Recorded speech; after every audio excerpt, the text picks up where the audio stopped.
샬롬 할렐루야. 요한일서 4장 4절에서 6절입니다. 자녀들아 너희는 하나님께 속하였고 또 그들을 이기었나니 이는 너희 안에 계시니가 세상에 있는 자보다 크심이라.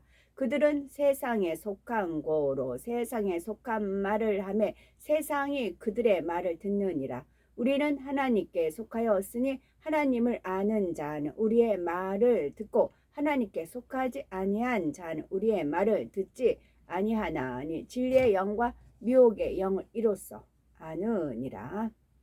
요한일서 계속 이어집니다. 요한일서 4장 4절에 자녀들아 너희는 하나님께 속하였고 또 저희를 이기었나니 이는 너희 안에 계시니가 세상에 있는 이보다 크심이라 했습니다. 자녀들아 할 때 자녀란 하나님의 자녀고 성령을 받은 사람들이지요.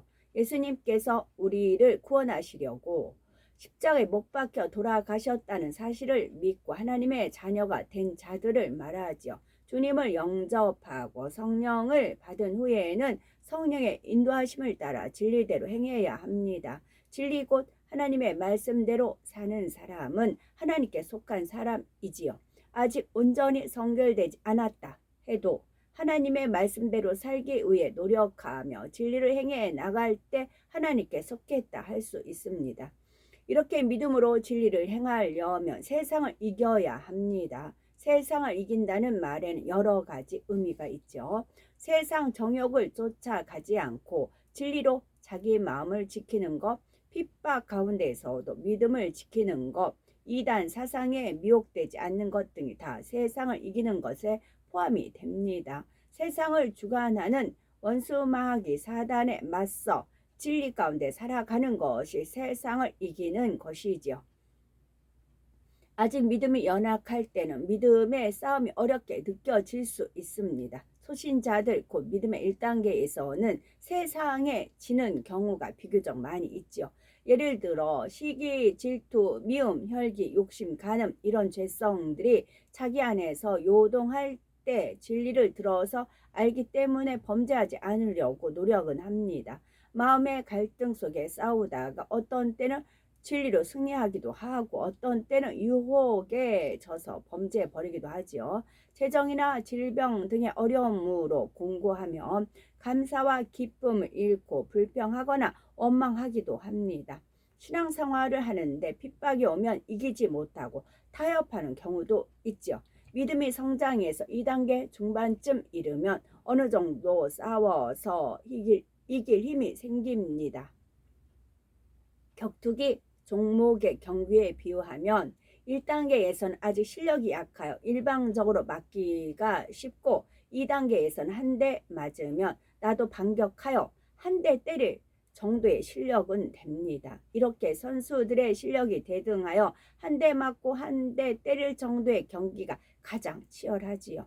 영적인 싸움도 이 시기가 가장 치열합니다. 로마서 7장 24절에 오호라 나는 공고한 사람이로다. 이 사망의 몸에서 누가 나를 건져내려 하는 고백처럼 마음의 행군이 어렵게 느껴질 수가 있지요. 그러다가 믿음의 3단계로 넘어서며 이젠 어느 정도 우월한 입장에서 경기를 치를 수 있습니다.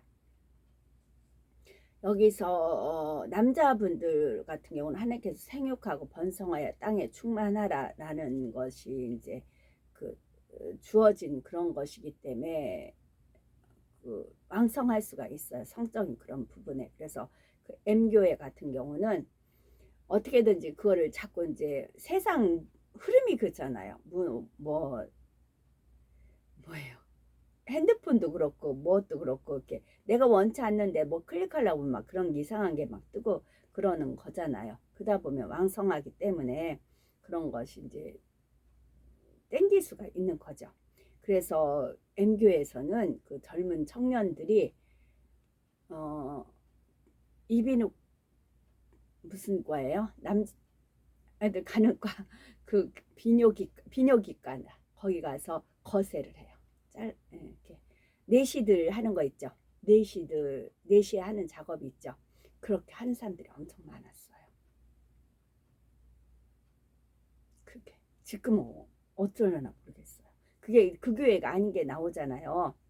혼인을 금하며 뭐 그런 말씀이 있어요. 거기에 해당하는 거였어요.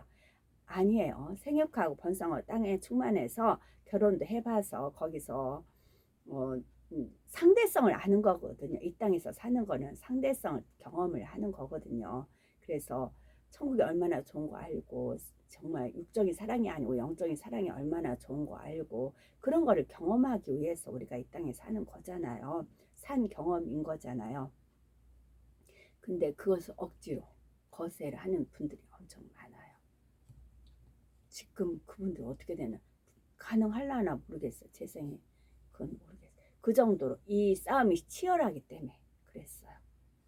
오호라 나는 공고한 사람이로다. 이 사망의 몸에서 누가 나를 건져내랴 라는 고백처럼 믿음의 행군이 어렵게 느껴질 수가 있습니다. 이 싸움이 너무 심해가지고 그렇게 성결을 이루려고 하니까 남자분들이 그런 경우가 많았어요. 지금 어떻게 되나 모르겠어요. 그러다가 믿음의 3단계로 넘어서면 이제는 어느 정도 우월한 입장에서 경기를 치를 수 있습니다. 3단계 중에서도 반석에 서면 거의 대부분의 경기에서 이길 수 있고요. 그렇다고 해서 1단계나 2단계에 있을 때 믿음의 싸움이 힘들기만 한 것이 아닙니다. 혼자 싸우면 어렵지만 월등하게 강한 선수가 옆에서 지원을 해주면 자기 실력이 좀 부족하다 해도 능히 싸움마다 승리할 수 있죠. 내주는 강한 성요라는 찬송가 가사 중에 이런 내용이 있지요. 내 힘만 의지할 때는 패할 수밖에 없어도 힘 있는 장수 나와서 날 대신하여 싸우네. 그 장수 누군가 주 예수 그리스도 만군의 주로다 했습니다.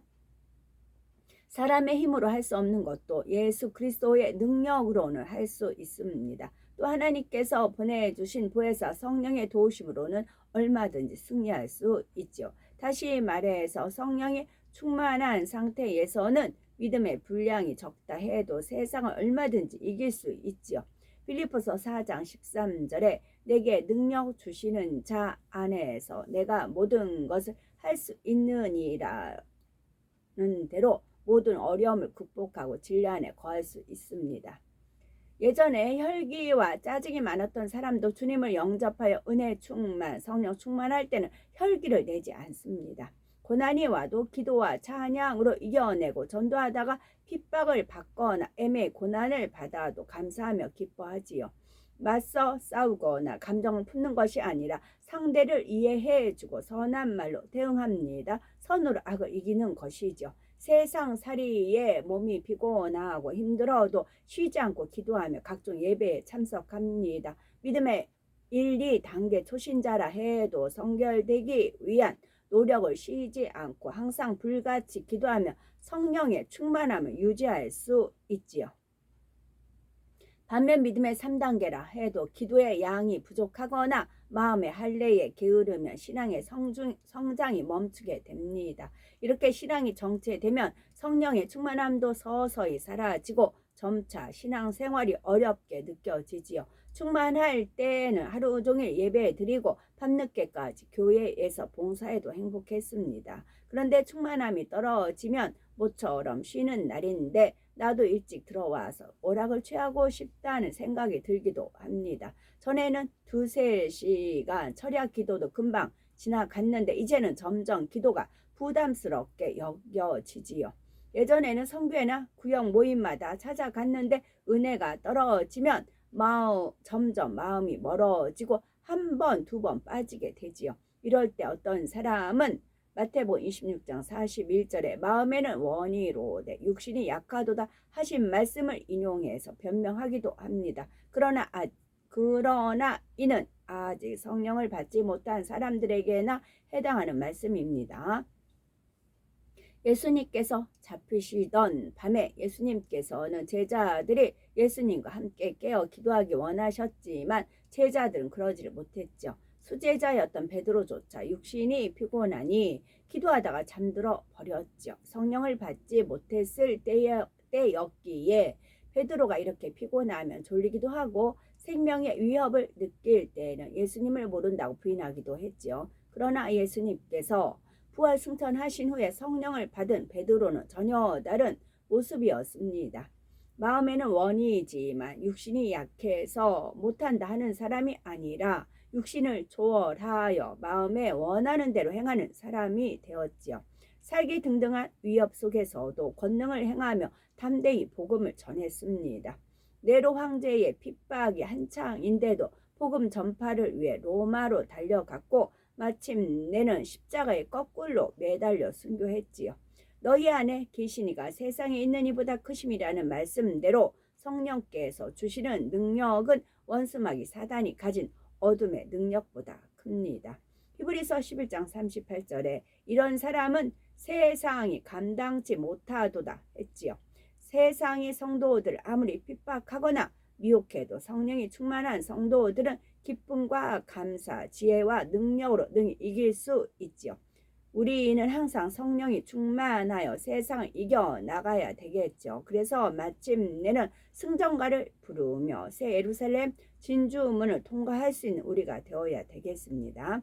5절 6절에 저희는 세상에 속한 고로 세상에 속한 말을 하매 세상이 저희 말을 듣느니라. 우리는 하나님께 속하였으니 하나님을 아는 자는 우리의 말을 듣고 하나님께 속하지 아니한 자는 우리의 말을 듣지 아니하나니 진리의 영과 미혹의 영을 이로써 아느니라 했습니다.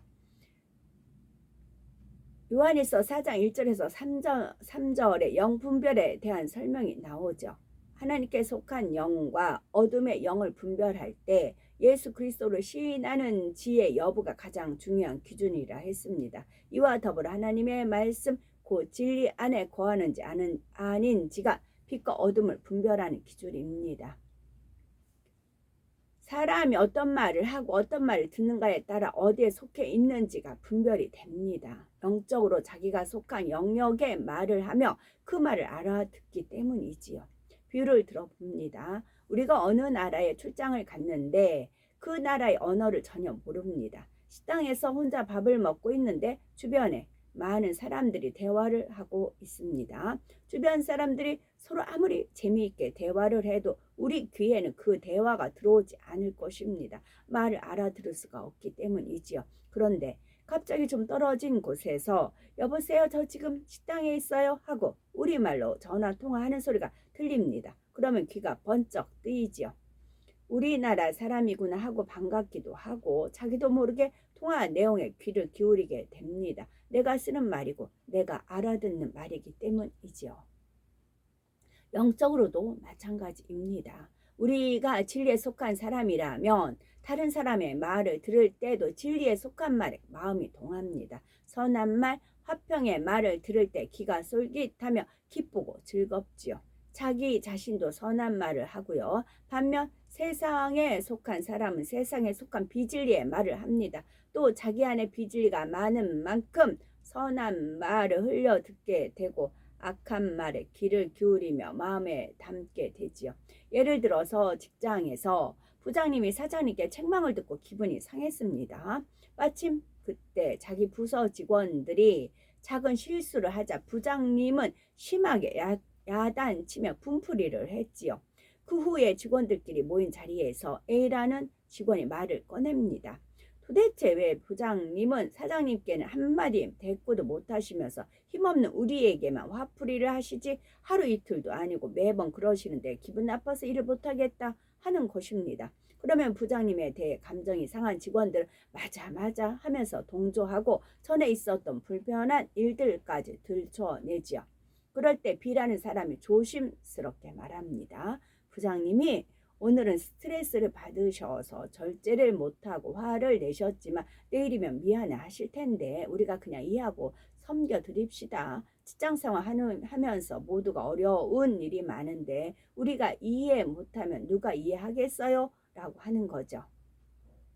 우리는 A라는 말과 B라는 말을 들어보면 누구의 마음에 선이 있는지 벌써 분별이 됩니다. A라는 말을 들을 때 공감이 가고 그와 함께 부장님에 대해 불평이 나온다면 자신의 마음에도 선이 없음을 알아야 하지요. 또 그런 사람은 B가 선하게 말을 해도 귀를 기울이지 않을 뿐 아니라 오히려 선한 말을 하는 B까지 싫어하는 경우도 있습니다. 윗분에게 잘 보이고 싶어 한다거나 혼자만 착한 것처럼 군다라고 비난하지요.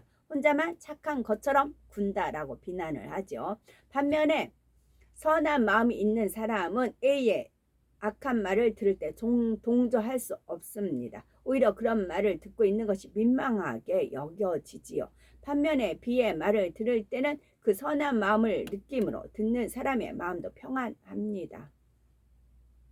이렇게 사람이 어떤 말을 하는지, 어떤 말을 귀 기울여 듣는지는 지에 따라 자기 마음의 선과 악이 드러나는 것입니다. 탐심과 거짓이 있기 때문에 거짓말로 남을 속이기도 하고 남의 거짓말에 속아 넘어가기도 하지요. 사심과 교만이 있고 자기를 드러내고 자랑하기 좋아하는 사람은 남이 간사한 말로 부추기면 익숙해서 좋지 않은 일에 이용당하기도 하지요. 또 마음에 음욕이 있기 때문에 정욕적인 말, 더러운 말하기를 좋아하고 남들이 그런 말을 해도 재미나게 듣습니다. 말을 듣는 것만이 아니라 남의 말을 전하는 것도 마찬가지이지요. 예를 들어보면 종종 이런 식으로 남의 말을 전달하는 사람이 있습니다. 예전에 김 집사님, 이 집사님에 대해 말하기를 교만해서 다른 사람을 우습게 보고 자기 자랑을 하는 사람이라고 했어요. 제 생각에는 이 집사님이 그렇지는 않을 텐데 김 집사님이 이 집사님을 불편하게 여길 만한 일이 있었나 봅니다. 이런 식으로 남의 말을 옮기는 경우가 있지요. 나는 이 집사님에 대해 아무 감정이 없고 단지 김 집사님의 말에 대해 설명하고 있다는 것입니다. 그러나 이 집사님이 자신의 가족이거나 아주 가까운 친구라면 남들에게 이런 말을 전할 리가 없죠. 사실은 자기 안에도 이 집사님의 허물을 드러내려는 마음이 있기 때문에 다른 사람을 핑계로 험담을 입에 담는 것입니다. 아무리 나는 그렇지 않다고 말해도 사실은 그가 하는 말이 이미 자기 안에 있는 감정과 선악을 드러내고 있지요. 세상에 속한 사람, 비진리의 사람은 진리에서 벗어난 말을 할 수밖에 없습니다. 누가복음 6장 45절에 선한 사람은 마음에 쌓은 선에서 선을 내고 악한 자는 그 쌓은 악에서 악을 내나니 이는 마음에 가득한 것을 입으로 말함이니라 하셨지요. 잠언 15장 2절에 지혜 있는 자의 혀는 지식을 선히 베풀고 미련한 자의 입은 미련한 것을 쏟느니라 했지요. 악한 사람이 가식적으로 선한 말을 하려고 해도 결국은 그 악이 드러나지요. 또 세상에 속한 사람은 세상에 속한 말에 귀 기울이며 동조합니다. 반면 하나님께 속하여 진리를 구하는 사람은 진리의 말을 하기 원하며 진리의 말을 듣기 원하죠. 사람의 선과 악뿐 아니라 어떤 영의 역사를 받고 있는지를 분별할 때도 같은 기준을 적용할 수가 있습니다. 곧 상대가 무엇을 말하고 듣는지를 보면 알죠. 6절에 진리의 영과 미혹의 영을 이로써 아느니라 했습니다. 적그리스도의 말, 미혹하는 말은 성령의 역사와 반대되는 말이죠. 마음의 진리가 잘 채워져 있고 성령의 역사를 밝히 받는 사람은 적그리스도의 미혹하는 말을 들어도 그 말이 마음에 받아들여지지 않습니다. 예를 들어 하나님의 자녀들은 죄짓지 말고 거룩하게 살아야 한다는 것이 예전이나 지금이나 변함이 없는 하나님의 뜻입니다. 데살로니가 전서 4장 3절에 하나님의 뜻은 이것이니 너희의 거룩함이라 했고 빌립보서 2장 15절에 이는 너희가 흠이 없고 순전하여 어그러지고 거스리는 세대 가운데에서 하나님의 흠없는 자녀로 세상에서 그들 가운데 빛들로 나타내며 했지요. 진리의 영, 하나님의 영을 받은 목회자라면 반드시 양떼에게 죄를 지적하고 성결을 가르칠 것입니다. 하나님의 자녀들은 세상 정욕에 물들면 안 됩니다. 우상 앞에 절하면 안 되지요. 간음과 혈기, 탐심과 미움을 버려야 합니다. 거룩하고 정결해야 하지요. 이런 말씀을 항상 선포해야 하는 것입니다. 또한 성령의 역사를 받은 성도들은 이런 말씀을 듣고 순종할 때 자기 안에 계신 성령이 기뻐하시는 것을 느끼고 즐거워하는 것이죠. 그런데 어떤 사람들은 하나님의 뜻과 전혀 반대되는 주장을 합니다. 사람이 어떻게 거룩할 수 있나? 계명을 다 지키라는 말씀은 구약 시대에 해당하는 말씀이지 신약 시대에는 예수님을 구세주로 믿는 믿음만 있으면 된다라고 하는 거죠. 또 믿음을 지키기 위해 고민하거나 핍박받는 성도들을 보면 적당히 타협하라고 설득하기도 하고요. 주의를 꼭 그렇게 온전히 지킬 필요가 있나? 예배만 한 번 드리고 영업을 하면 되지. 또 이미 교회 가서 예배를 드렸는데 남은 시간에 오락을 좀 취하면 어때? 하거나 내가 마음으로만 하나님을 잘 믿으면 그만이지. 제사상에 절 한번 하면 되는 것이지 라고 가지고 고집 부리면서 화평을 깨야 하나? 상대의 마음을 맞춰주고 화평을 이루어야 주변 사람들을 전도하지 할 수도 있지 않은가? 이런 식으로 정당화시키는 것이죠. 아멘.